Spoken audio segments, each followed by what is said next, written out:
तो आज हम यहाँ पे class 7 chapter second fractions and decimals के एमसीक्यूज के बारे में पढ़ेंगे। तो देखते हैं यहाँ पे क्वेश्चन फर्स्ट में हमसे क्या पूछा गया है। फाइंड द वैल्यू ऑफ, और हमें यहाँ पे कुछ मिक्स्ड फ्रैक्शन में वैल्यू दे रखी है। सबसे पहले हम इनको क्या करेंगे, फ्रैक्शन में चेंज करेंगे, फिर इनको यहाँ पे क्या करेंगे, मल्टीप्लाई करेंगे। तो सबसे पहले यहाँ पे क्या दे रखा है, 3 4/7। तो यहाँ पे इसको मल्टीप्लाई करेंगे तो कितना आ जाएगा, 3 7 जा 21, 21 एंड 4 यहाँ पे कितना हो गया, 25। तो यहाँ पे हो गया हमारा 25/7 मल्टीप्लाई 5 2 जा 10, 10 एंड 2 12, 12 बाई यहाँ पे हो गया 5।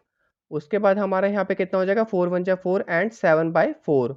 इसको हम यहाँ पे इसको काट सकते हैं, 4 1 जा 4, 4 3 जा 12, 5 1 जा 5, 5 5 जा 25, और ये 7 से 7 कैंसिल आउट, बचा कितना यहाँ पे, 5 3 जा 15। तो इसका यहाँ पे क्या होगा, डी ऑप्शन हमारा सही होगा। अब देखते हैं यहाँ पे नेक्स्ट क्वेश्चन। तो देखते हैं यहाँ पे क्वेश्चन नंबर सेकंड में हमसे क्या पूछा गया है। A book consist of 216 pages. During last week Suresh read 3/4 of the book. How many pages did he read. तो एक बुक में यहाँ पे टोटल कितने पेजेस है, 216 पेजेस हैं, और लास्ट वीक सुरेश ने यहाँ पे 3 मतलब यहाँ पे 3/4 बुक का हिस्सा पढ़ लिया था। तो हमें बताना है कि वहाँ पे उसने कितने पेजेस रीड कर लिए थे। तो ऐसे क्वेश्चन को हमें यहाँ पे सिंपल क्या करना होता है, मल्टीप्लाई करना होता है। तो हम यहाँ पे सबसे पहले लिख लेते हैं हमें क्या गिवन है। तो हमें यहाँ पे गिवन है टोटल नंबर ऑफ पेजेस। तो हम यहाँ पे लिख सकते हैं सॉल्यूशन में टोटल नंबर ऑफ पेजेस। तो टीएन लिख दिया मैंने, टोटल नंबर ऑफ पेजेस। तो टोटल नंबर ऑफ पेजेस यहाँ पे कितने हैं, 216 है। और यहाँ पे सुरेश ने कितने पेज रीड किया, उसको यहाँ पे कैसे लिखोगे, number of read, number of pages read by Suresh, number of pages read by Suresh. तो यहाँ पे सुरेश ने यहाँ पे कितने रीड किए वो हम यहाँ पे देख लेंगे। तो सिंपल हमें क्या करना है, मल्टीप्लाई करना है। तो 3/4 उसका हिस्सा पढ़ लिया था कितने, 216 पेजेस का। अब इसको यहाँ पे हम क्या करेंगे, डिवाइड कर लेंगे। तो 4 1 जा 4, 4 5 जा 20, और यहाँ पे कितना बचा 16, 4 4 जा 16। 54 को हम यहाँ पे 3 से मल्टीप्लाई कर लेते हैं। तो 4 3 जा 12 का 2, 1 कैरी गया, 5 3 जा 15 एंड 16। तो टोटल उसने यहाँ पे 162 पेजेस पढ़ लिए थे। तो इसका आंसर यहाँ पे कितना आ रहा है, 162 पेजेस। तो इसका हमारा यहाँ पे क्या होगा, बी ऑप्शन सही होगा। अब देखते हैं यहाँ पे नेक्स्ट क्वेश्चन। तो देखते हैं यहाँ पे क्वेश्चन नंबर 3 में हमसे क्या पूछा गया है। इफ द कॉस्ट ऑफ, हमें यहाँ पे कुछ मिक्स फ्रैक्शन में वैल्यू दे रखी है, इसको फ्रैक्शन में चेंज कर लेंगे। तो यहाँ पे कितना हो जाएगा हमारा 27/5। ऐसा क्यों, क्योंकि 5 5 जो 25, इसको हम यहाँ पे ऐड करते हैं तो कितना हो जाएगा 27 एंड 27/5। तो हमें यहाँ पे इतने लीटर का यहाँ पे क्या दे रखा है, मिल्क दे रखा है, और उसकी जो कॉस्ट है वो हमें यहाँ पे ये गिवन है, ये भी हमें मिक्स्ड फ्रैक्शन में गिवन है। तो इसको भी फ्रैक्शन में कर लेंगे। तो 4 से मल्टीप्लाई करेंगे तो यहाँ पे कितना हो जाएगा, 404 एंड +1। तो 405/4 हो जाएगा। तो यहाँ पे क्या बता रखा है, 27/5 लीटर मिल्क की जो कॉस्ट है वो यहाँ पे कितनी है, 405/4 है। तो 1 लीटर की यहाँ पे कितनी कॉस्ट होगी। तो सिंपल हमें क्या करना है, डिवाइड कर देना है। किसको, लीटर को यहाँ पे कॉस्ट से डिवाइड करना है। तो हम यहाँ पे कैसे डिवाइड करेंगे वो हम यहाँ पे देख लेते हैं। तो ये बिल्कुल सिंपल है। हमें यहाँ पे क्या करना है, थोड़ी स्टेटमेंट भी लिखनी पड़ेगी। अगर ये क्वेश्चन एमसीक्यू में नहीं आता, नॉर्मल आता है, तो आपको स्टेटमेंट भी पता होनी चाहिए। तो हम यहाँ पे लिख सकते हैं कॉस्ट ऑफ 5 2/5, या आप इसकी जगह 27/5 भी लिख सकते हैं। तो यहाँ पे हम इसका आगे लिखते हैं litres of milk. Cost of 27/5 litres of milk यहाँ पे कितना है, 405/4 रुपीज़ है। और हमें कितना बताना है, cost of 1 litre of milk. तो सिंपल है, cost of 1 litre of milk. तो हमें यहाँ पे सिंपल क्या करना पड़ेगा, दोनों को डिवाइड करना पड़ेगा। तो हम यहाँ पे लिख लेते हैं 405/4 डिवाइडेड बाय 27/5। ये जो हमारा है किसके बराबर है, ये हमारा 27/5 के बराबर है। तो डिवाइड का जब यहाँ पे साइन मल्टीप्लाई में चेंज करते हैं तो उसके आगे वाली जो वैल्यू है वो यहाँ पे क्या होती है, रेसिप्रोकल हो जाती है। तो यहाँ पे कितना हो जाएगा, 5/27। अब हमें यहाँ पे क्या करना पड़ेगा, इसको मल्टीप्लाई करना पड़ेगा, और देखना पड़ेगा कि यहाँ पे कोई चीज़ें कट तो नहीं रही। तो देखा जाए तो यहाँ पे 3 से डिवाइड करके हम देख सकते हैं, 3 9 जा कितना होता है, 27 होता है। और यहाँ पे 3 1 जा 3, यहाँ पे 10 बचा, 3 3 जा 9 एंड 3 5 जा 15। अब ये यहाँ पे 9 से डिवाइड हो जाएगा, 9 1 जा 9, और 9 1 जा 9, यहाँ पे कितना बचा 45, तो 9 5 जा 45। तो 15 को 5 से मल्टीप्लाई करना है तो कितना हो जाएगा, 15 5 जा 75, एंड यहाँ पे आ गया हमारा 4। और इसको यहाँ पे हम कर सकते हैं 18 4 जो हमारा कितना होता है 72, तो 4 मल्टीप्लाई बाई 18 एंड बचा कितना हमारा 75 करने के लिए 3, तो 18 को 4 से करेंगे कितना हो गया 72, 72 प्लस 3 कितना हो गया 75। तो इतना यहाँ पे क्या होगा हमारा पर लीटर की कॉस्ट होगी, इतने रुपए यहाँ पे पर लीटर की क्या होगी कॉस्ट होगी। तो ये हमारा कौन सा ऑप्शन है, ये हमारा ए ऑप्शन सही होगा। अब देखते हैं यहाँ पे नेक्स्ट क्वेश्चन। तो देखते हैं यहाँ पे क्वेश्चन नंबर 4 में हमसे क्या पूछा गया है, the product of two number is, ये भी हमें यहाँ पे मिक्स फ्रैक्शन में दे रखा है, तो इसको यहाँ पे सिंपल फ्रैक्शन में चेंज कर लेते हैं। तो 15 6 90 होता है एंड 90 प्लस 5, तो यहाँ पे कितना हो जाएगा 95/6। तो यहाँ पे जो दो प्रोडक्ट का यहाँ पे नंबर दे रखा है 95/6 दे रखा है। If one of the number is 6 3 जा 18 18 एंड 2 20/3, तो उसमें से एक नंबर हमारा यहाँ पे क्या होगा 20/3 होगा। What is the other number, तो हमें यहाँ पे दूसरा नंबर बताना है क्या होगा। तो हम दूसरे नंबर को लेट कर सकते हैं, तो यहाँ पे लिख सकते हैं let the other number be x, let the other number be x. हमें नहीं पता दूसरा नंबर, हमने इसको लेट कर लिया एक्स। तो हमें क्या बताया the product of two number, तो एक्स एंड दूसरा नंबर हमारा यहाँ पे ये था जो कि 20/3 था। तो दोनों प्रोडक्ट का जो हमारा आंसर है वो हमारे यहाँ पे क्या है 95/6 है, तो हम यहाँ पे 95/6 लिख लेते हैं। अब हमें यहाँ पे कुछ नहीं करना, हमें यहाँ पे क्रॉस मल्टीप्लाई करनी है। तो x इक्वल टू ये ऊपर चला जाएगा और ये नीचे चला जाएगा, तो यहाँ पे कितना हो जाएगा 95 मल्टीप्लाई 3 एंड 20 मल्टीप्लाई 6। अब हम यहाँ पे डिवाइड कर लेते हैं, 3 1 जा 3, 3 2 जा 6, तो यहाँ पे कितना आ गया हमारा 95/40। बट यहाँ पे तो हमारा ऐसा कुछ आ नहीं रहा, तो हम इसको 5 से और डिवाइड कर सकते हैं। यहाँ पे कितना आ जाएगा 5 1 जा 5 एंड 5 9 जा 45, और यहाँ पे आ जाएगा 5 8 जा 40। तो सिंपल आंसर क्या आएगा 8 2 जा 16, 16 एंड 3 19। तो यहाँ पे हमारा ये वाला आंसर आ रहा है, इसका मतलब हमारा यहाँ पे क्या होगा सी ऑप्शन सही होगा। अब देखते हैं यहाँ पे नेक्स्ट क्वेश्चन। अब देखते हैं यहाँ पे क्वेश्चन नंबर 5 में हमसे क्या पूछा गया है, the product of two decimal is 1.5008 if one of them is 0.56, what is the other.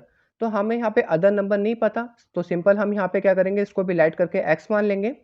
तो let the other number be x, तो let the other number be x, दूसरे वाले को हमने x कर लिया, और दोनों प्रोडक्ट का जो डेसिमल का आंसर है वो कितना 1.5008 है। तो x मल्टीप्लाई, और दूसरा नंबर हमें यहाँ पे क्या दे रखा है 0.56, और दोनों का प्रोडक्ट करने के बाद जो हमारा आंसर आ रहा है वो कितना आ रहा है 1.5008, तो हम यहाँ पे लिख लेंगे 1.5008।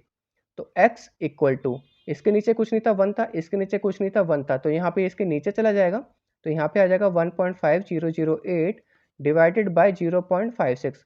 अब हमारा यहाँ पे मेन है इसको यहाँ पे डिवाइड करना, तो हम इसको यहाँ पे डिवाइड कैसे करेंगे। तो अब हमें यहाँ पे क्या करना पड़ेगा, दोनों को डिवाइड करना पड़ेगा। तो दोनों को यहाँ पे डिवाइड कर लेते हैं, तो यहाँ पे कितना था 1.5008, और यहाँ पे कितना है हमारा 0.56। तो ऊपर वाले में यहाँ पे पॉइंट के बाद 4 डिजिट है, और नीचे जो यहाँ पे डिनोमिनेटर सेक्शन है यहाँ पे पॉइंट के बाद 2 डिजिट है। अगर मैं यहाँ पे 2 जीरो और बढ़ा दूँ तो अब ये यहाँ पे बराबर में डेसिमल आ गए, तो ये वाले डेसिमल से ये वाला डेसिमल यहाँ पे कट जाएगा। तो हमारे पास यहाँ पे क्या बचा 15008, और यहाँ पे क्या बचा 5600। अब हम यहाँ पे क्या कर सकते हैं 7 से डिवाइड कर सकते हैं, तो यहाँ पे कितना होता है 7 8 जा 56 और 0 0 आ गया यहाँ पे कितना आएगा 7 2 जा 14, यहाँ पे आ गया 10, 7 1 जा 7, यहाँ पे आ गया 30, 7 4 जा 28, और यहाँ पे दोबारा 28 आ जाएगा, और 7 4 जा 28। अब हम यहाँ पे 8 से डिवाइड कर सकते हैं, तो 8, तो यहाँ पे कितना आ जाएगा 100 आ जाएगा, और यहाँ पे कितना आ जाएगा 8 2 जा 16, फिर यहाँ पे कितना बचा 54, और फिर यहाँ पे कितना हो सकता है, तो यहाँ पे कितना आ जाएगा हमारा 8 6 जा 48, और यहाँ पे कितना बचा 64, और 8 8 जा यहाँ पे कितना हो गया 64 हो गया। यहाँ पे सिंपल 268 डिवाइडेड बाय 100 आ चुका है, तो यहाँ पे अगर मैं 100 से डिवाइड करूंगा तो यहाँ पे सिंपल कितना हो जाएगा 2.68 आ जाएगा। तो यहाँ पे 2 जीरो आ रहे हैं, अगर यहाँ पे सिंपल डिवाइड होता है तो 2 डिजिट के बाद यहाँ पे क्या लग जाता है डेसिमल लग जाता है, जैसे कि हमने यहाँ पे लगा दिया है। आप चाहे तो नॉर्मल डिवाइड करके भी देख सकते हैं। तो इसका आंसर हमारे यहाँ पे क्या होगा 2.68, सी ऑप्शन यहाँ पे क्या होगा सही होगा। अब देखते हैं यहाँ पे नेक्स्ट क्वेश्चन। तो देखते हैं यहाँ पे क्वेश्चन नंबर 6 में हमसे क्या पूछा गया है, a badminton player won 6 games and lost 4, what fraction of the games did he win. तो यहाँ पे एक बैडमिंटन प्लेयर है जिसने 6 मैच जीते हैं और 4 हारे हैं। तो हमें यहाँ पे फ्रैक्शन ऑफ गेम्स बताना है कि कितने जीते कितने हारे, जैसे कि हमारा मार्क्स में होता है ना कि हमें कितने टोटल मार्क्स में से कितने मार्क्स मिले हैं, सेम हमें इसी फ्रैक्शन में इनका बताना है। तो यहाँ पे 6 गेम जीते हैं और 4 हारे हैं।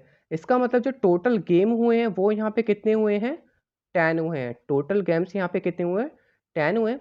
और हमें यहाँ पे क्या बताना है, what fraction of the games did he win.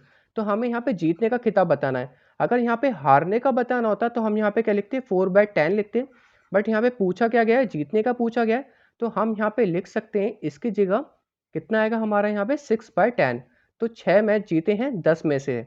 तो टोटल मैच यहाँ पे कितने थे उसको हम यहाँ पे डिनोमिनेटर सेक्शन में रखते हैं, और जितने यहाँ पे जीते या हारे हैं वो हमारा न्यूमरेटर सेक्शन में आएगा।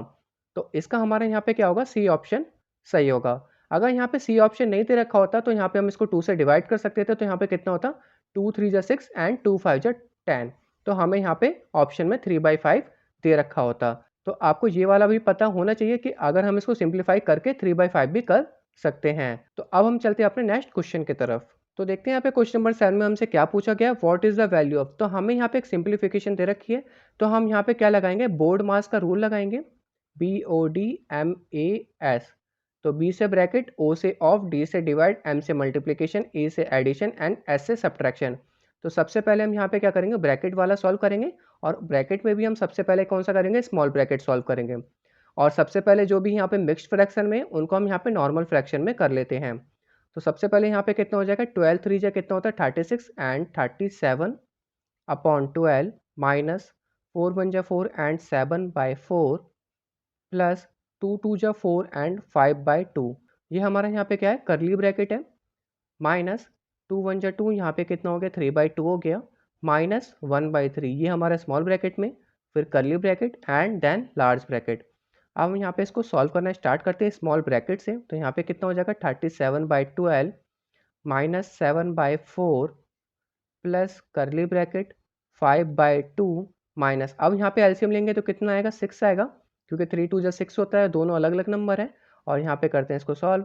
तो यहाँ पे कितना हो जाएगा 2 3 जा 6 एंड 3 3 जा 9। तो यहाँ पे 9 आ गया एंड माइनस 3 2 जा 6 एंड यहाँ पे आ गया 2। इसको यहाँ पे करते हैं आगे सॉल्व। तो यहाँ पे आ जाएगा 37/12, यहाँ पे आ गया हमारा माइनस 7/4 प्लस यहाँ पे करली ब्रैकेट 5/2 माइनस, तो यहाँ पे कितना आ जाएगा 9 - 2 कितना होता है हमारा, यहाँ पे 7 होता है। तो यहाँ पे आ जाएगा हमारा 7/6, और हमारा स्मॉल ब्रैकेट अब हट चुका है। अब इसको फर्दर सॉल्व करते हैं। तो यहाँ पे कितना आ गया हमारा 37/12 माइनस 7/4। अब यहाँ पे एलसीएम लेंगे तो यहाँ पे 6 ही आएगा, क्योंकि 2 और 6 का एलसीएम कितना होता है, 6 होता है। तो यहाँ पे हम इसका एलसीएम ले लेते हैं। तो यहाँ पे आ गया 6, और 2 3 जा 6 और 5 3 जा 15 माइनस 7। और यहाँ पे हमारा क्या था, करली ब्रैकेट, और उसके बाद ये हमारा लार्ज ब्रैकेट। अब इसको फर्दर सॉल्व करते हैं। 37/12 माइनस 7/4 प्लस 15 में से 7 गए, हमारा कितना बचा 8/6। और अब हमारा यहाँ पे क्या बच गया, सिर्फ लार्ज ब्रैकेट बच गया है। इसको भी सॉल्व कर लेते हैं। 37/12 माइनस, इनका एलसीएम यहाँ पे क्या आएगा 4 और 6 का, वो हम यहाँ पे देख लेते हैं। 4 6, 2 2 जा 4, 2 3 जा 6, 2 1 जा एंड यहाँ पे 3 बचा। तो 2 2 जा 4, 4 3 जा 12, तो 12 यहाँ पे हमारा एलसीएम आ चुका है। 4 3 जा 12 एंड 3 7 3 जा 21 प्लस 6 2 जा 12 एंड 8 2 जा 16। तो इसको यहाँ पे सॉल्व करते हैं। 37/12 माइनस, तो यहाँ पे कितना आएगा 617 एंड 213 37, और यहाँ पे भी आ गया 12। तो ये दोनों आपस में क्या हो जाएंगे, सब्ट्रैक्ट होके 0 हो जाएंगे। तो इसका आंसर यहाँ पे क्या होगा, हमारा डी ऑप्शन सही होगा। तो होप आपको ये वाला समझ में आ गया होगा। अब देखते हैं यहाँ पे नेक्स्ट क्वेश्चन। तो देखते हैं यहाँ पे क्वेश्चन नंबर 8 में हमसे क्या पूछा गया है, Ravi had 5/6 of a cake, he ate 2/3 of it, what part of the cake did he eat. तो रवि के पास जो हिस्सा था केक का, वो यहाँ पे क्या था 5/6 था, जिसमें से उसने 2/3 हिस्सा खा लिया था। तो हमें बताना है कि यहाँ पे उसने कितना हिस्सा, कितने पार्ट का हिस्सा वहाँ पे खाया था, ईट किया था। तो इसको हम यहाँ पे कैसे सॉल्व करेंगे वो हम यहाँ पे देख लेते हैं। तो सबसे पहले हमें यहाँ पे क्या लिखना है, part of the cake eaten, तो कितना पार्ट उसने यहाँ पे खाया था। तो सिंपल हमें यहाँ पे कुछ नहीं करना, हमें यहाँ पे मल्टीप्लाई कर देना है। तो केक का हिस्सा कितना था उसके पास 5/6 था, उसने यहाँ पे खाया कितना था 2/3। तो यहाँ पे कितना हो जाएगा 5 2 जा 10 एंड 6 3 जा 18। सिंप्लीफाई कर देंगे, 2 5 जा 10 एंड 2 9 जा 18। तो यहाँ पे क्या आ गया 5/9। तो इसका मतलब यहाँ पे क्या होगा, ए ऑप्शन सही होगा। तो उसने 5/9 पार्ट ऑफ द केक खाया था। ठीक है, अब हम चलते हैं अपने नेक्स्ट क्वेश्चन की तरफ। तो क्वेश्चन नंबर 9 में हमसे क्या पूछा गया है, how is the fractional number for 5 out of 7 return. तो यहाँ पे क्या बोला गया, 5 आउट ऑफ 7, जैसे कि हम कहते हैं ना हमें मार्क्स मिले हैं 20 आउट ऑफ 18, 19 या 12, तो हम यहाँ पे क्या लिखते हैं 5 आउट ऑफ 7। तो कैसे लिखेंगे यहाँ पे, नॉर्मल ए ऑप्शन ही सही होगा। तो अब हम चलते हैं अपने नेक्स्ट क्वेश्चन की तरफ। तो देखते हैं यहाँ पे क्वेश्चन नंबर 10 में हमसे क्या पूछा गया है, if 40 minus 1/5 into p equal to 0 then what is the value of p. तो हमें यहाँ पे क्या करना है, पी की वैल्यू फाइंड आउट करनी है। तो हम यहाँ पे पी की वैल्यू कैसे फाइंड आउट करेंगे वो हम यहाँ पे देख लेते हैं। तो यहाँ पे क्वेश्चन उतार लेते हैं सबसे पहले, 40 minus 1/5 into p equal to 0। तो सबसे पहले हमें यहाँ पे क्या करना पड़ेगा, मल्टीप्लाई करना पड़ेगा बोर्ड मास रूल के हिसाब से। तो 40 माइनस यहाँ पे कितना हो जाएगा हमारा, p अपॉन 5 इक्वल टू 0। ये वाला यहाँ पे क्या, माइनस का p/5 है, इसको हम यहाँ पे क्या करेंगे, राइट साइड ले जाएंगे। तो यहाँ पे कितना हो जाएगा, 40 इक्वल टू p/5। अब हमें यहाँ पे कुछ नहीं करना, क्रॉस मल्टीप्लाई कर देना। तो p इक्वल टू कितना हो जाएगा, 40 मल्टीप्लाई 5। तो 40 मल्टीप्लाई 5 इक्वल टू 4 5 जो 20 एंड एक्स्ट्रा 0 आ रहा है, तो यहाँ पे कितना हो जाएगा, 200 हो जाएगा। तो इसका यहाँ पे क्या होगा, डी ऑप्शन सही होगा। तो होप आपको यहाँ पे सारे एमसीक्यूज समझ में आ गए होंगे। अब हम चलेंगे अपने नेक्स्ट चैप्टर के एमसीक्यूज की तरफ।